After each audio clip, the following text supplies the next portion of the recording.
Hello, magandang gabi mga lalabs, mga vayots, magandang gabi Pilipinas, Luzon, Visayas, and Mindanao at sa mga kapwa ko din po OFWs around the world. Hello, magandang gabi po sa inyong lahat. So, this is it, pansit, mga lalabs, mga vayots, no, ang the most awaited time, no, about dito sa malaking issue ngayon sa Pilipinas ay itong budget na 6.352 trillion pesos na nagkaroon ng anomalya, no? Dahil nga sa maraming mga insert, mga singit-singit diyan sa budget during bicameral meeting. Ngayon, nung pumutok 'yon, yung iba kanya-kanya sila ng mga pagdi-deny. Yung iba, nagsabing sinungaling si Duterte, sinungaling peddler fake news, sinungaling si Ongab, yung iba naman walang ano, wala daw blanco, yung iba sabi merong blanco. O ngayon yung ending pagdating dito kay, Stella Kimbobo, o ayun inamin na may blanko. So, lahat ng mga nagsasabing walang blanko, ayan, sunog. Grace po yun, Chis Escudero, nagsabing walang blanko. Risa Ontiveros, nagalit sa sinungaling, pero number one, sinungaling. At sino pa? Sherwin Gatchalian, Senador na Sherwin Gatchalian, Senador Joel Villanueva, o sila si Mig Subiri. Nagsasabing wala daw yan, wala daw ano, tawag dito, walang blanco. Diyan sa Kongreso, tahimik hanggang ngayon. Si Zaldico at si Martin Romualdez, wala kang marinig kahit si Martin Romualdez, wala. Ngayon, ito na, nag-file na 12 hours ago ito na balita, no? Si Attorney Vic Rodriguez sa Korte Suprema kasama si Congressman Isidro Acop at marami pa silang mga kasamahan. So ayon dito sa Facebook page ni Attorney Vic Rodriguez, pwede ninyo puntahan mga lalabs, mga vayots, no? The biggest money heist, biggest money thief or robbery. Ayun, meaning ng heist. Inihain na kahapon ang petisyon sa Korte Suprema na humihiling na maisantabi at ipaliwanag, hindi pa ipaliwanag, ipawalang bisa ang illegal na kriminal at unconstitutional na 2025 budget. Ang mga senador at kongresista na hindi tumutol sa pagpasa ng illegal, immoral at criminal na BICAM report ay kasabwat sa biggest money heist. Yun. Of course, marami dyan sa Congress, lalo na yung nagtatanggol sa budget, lalo na yung laki ng mukha doon na si yung one rider party list na si Paulo Ortega ba yun? Halos hindi na magkasya sa screen ng cellphone yung mukha, nagmamantika sa taba. Ang putang ina, bakit? Todo tanggol yun kay Martin Romualdez dahil yung kanyang may construction company siya, yung pamilya niya. Nakakuha ng 2.5 billion project mula sa DPWH noong last year, 2024. Oh, billion yun So kaya todo tanggol siya kay Martin Romualdez at pinagbintangan si VP Sara. Dahil daw kay VP Sara, kaya daw lumabas ang ganitong issue ng budget na to dahil nais daw ni VP Sara at ang kampo ni VP Sara na maibalik ang kanyang proposed budget na 2.2 billion pesos. Eh, hindi naman nag-ano si VP Sara. Sabi niya kahit nga isiro ninyo yung budget ko, okay lang. Wala din naman si VP Sara dyan sa BICAM, hindi siya kasali dyan. Tapos ngayon, malala pa, ipapa-impeach pa si VP Sara. Ay, naku po. So, ito na nga, no?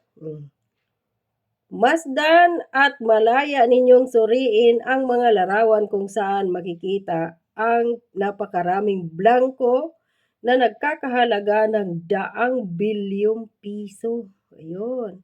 Tapos tayong mga Pilipino naghihirap, maraming Pilipino na isa na lang bisis kumain.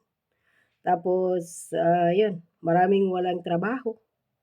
Kaya yung iba ayun nagbenta na ng droga, nagnakaw na, 'pag mga babae nagbenta na ng katawan, para lang mabuhay.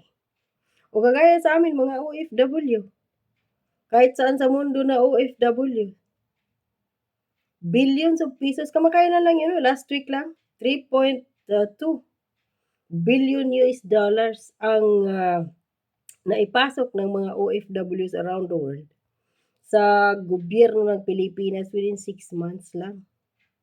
And yet walang programa para sa amin. Kinukuha lang ng gobyerno ang pera tapos binubulsa. Ayan. Tapos ito na, puntahan ninyo ang Facebook page ni Attorney Vic Rodriguez, makikita ninyo ito.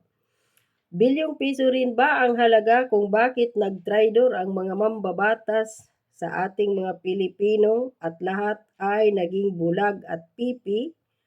Nagiging bulag, pipi at bingi? Yes.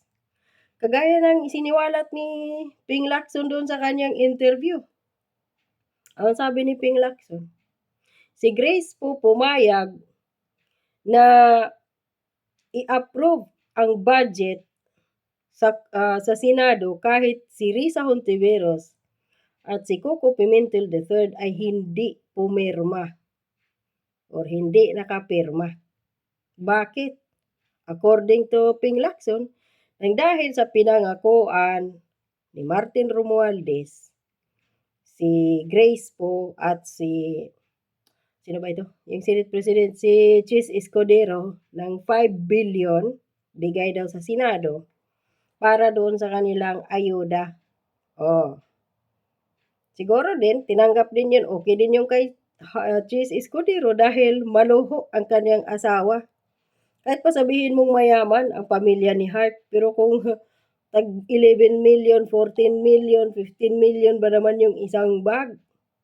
Tapos panay travel doon sa ibang bansa dahil nakikipagkompetensya kay Pia Wurtzbach. Wala siyang panama kay Pia Wurtzbach. Si Hart, gumagastos din. Last year, according to Christopher Min, gumagastos si Hart para lang